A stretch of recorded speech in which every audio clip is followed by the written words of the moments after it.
வணக்கம் மக்களே, நீங்கள் பார்க்குறது இம்ரான் ஷார் குக்கிங் சேனல். நான் உங்கள் இம்ரான். எல்லோரும் எப்படி இருக்கீங்க? நானும் நிறைய வீடியோவில் சொல்லிகிட்ருக்கேன், நம்ம சேனல் சப்ஸ்கிரைப் பண்ணுங்கன்னு. நிறைய பேர் பார்க்குறீங்க, ஆனால் சப்ஸ்கிரைப் பண்ண மாட்டேறீங்க. நம்ம ஃபேஸ்புக் பேஜை பார்க்குறீங்க, ஃபாலோ பண்ண மாட்டேங்கிறீங்க. ஸோ எல்லோரும் பார்த்து கொஞ்சம் லைக், ஷேர், கமெண்ட் பண்ணிவிட்டு நம்ம சேனலை சப்ஸ்கிரைப் பண்ணுங்கள், ஃபேஸ்புக் பேஜை ஃபாலோ பண்ணுங்கள். இன்றைக்கி நம்ம செய்ய போகிறது குலாப் ஜாமுன். பால் பவுடர் வச்சு ரொம்ப சிம்பிளாகவும் ஈஸியாகவும் நல்லா டேஸ்ட்டாகவும் நல்லா சாஃப்டாகவும் குலாப் ஜாமுன் எப்படி செய்யுதுன்னு பார்க்க போகிறோம். நாங்கள் குலாப் ஜாமுன் செய்ய ஆரம்பிக்கலாம். செய்கிறதுக்கு ஒரு பாத்திரத்தை எடுத்து ஃபஸ்ட்டு சுகர் சிரப் செஞ்சுக்கலாம். சுகர் சிரப்புக்கு 1 கப் சுகர் சேர்த்துக்கலாம். 2 கப் தண்ணி சேர்க்கணும். சரிங்களா?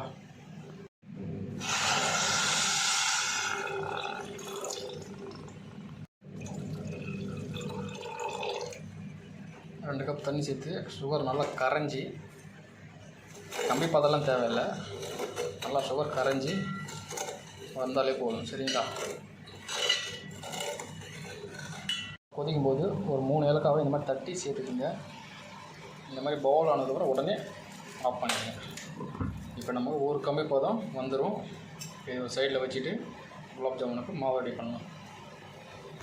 பால் பவுட்ரு சேர்த்துக்கலாம்.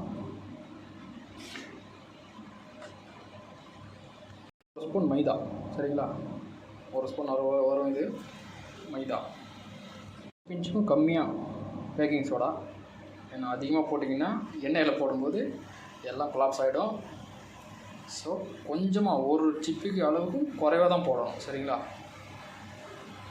நல்லா மிக்ஸ் பண்ணிக்கலாம்.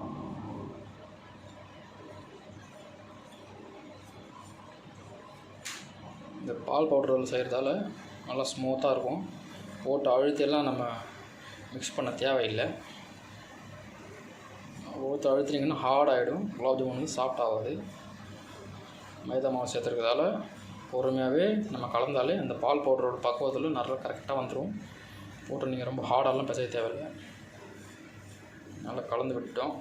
இதில் பால் காய்ச்சி ஆற வச்ச பால் கொஞ்சம் கொஞ்சமாக சேர்த்து நம்ம மிக்ஸ் பண்ணிக்குவோம். நல்லா மிக்ஸ் பண்ணிக்கலாம்.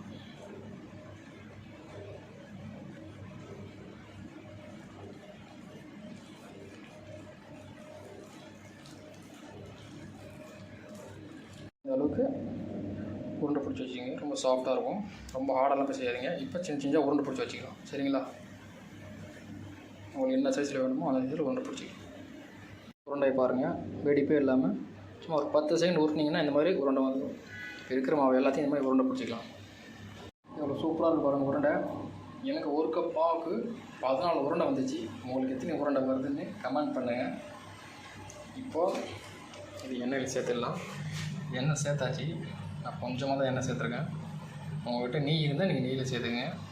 எண்ணெய் சூடாகிடுச்சு. இப்போ நம்ம எடுத்து வச்சுருக்க உருண்டையை ஒரு மேலே சேர்த்துக்கலாம்.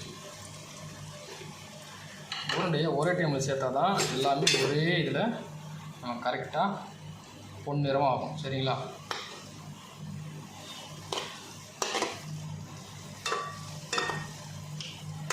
உங்கள்கிட்ட நான்ஸ்டிக் பேன் இருந்தால் நான்ஸ்டிக் பேனில் செய்யுங்க. ஏன்னா நான்ஸ்டிக் பேனில் அதாவது இதில் ஒட்டுது. ஸோ பரவாயில்ல, செஞ்சுக்கலாம். அடுப்பை வந்து குறைவான தீயில் செய்யுங்க. சரிங்களா? நம்ம குலாப் ஜாமுன் பாருங்கள் சூப்பராக ஃப்ரை பண்ணி எடுத்தாச்சு. இப்போ இதை அப்படியே இந்த ஜீரா தண்ணியில் சேர்த்துக்கலாம்.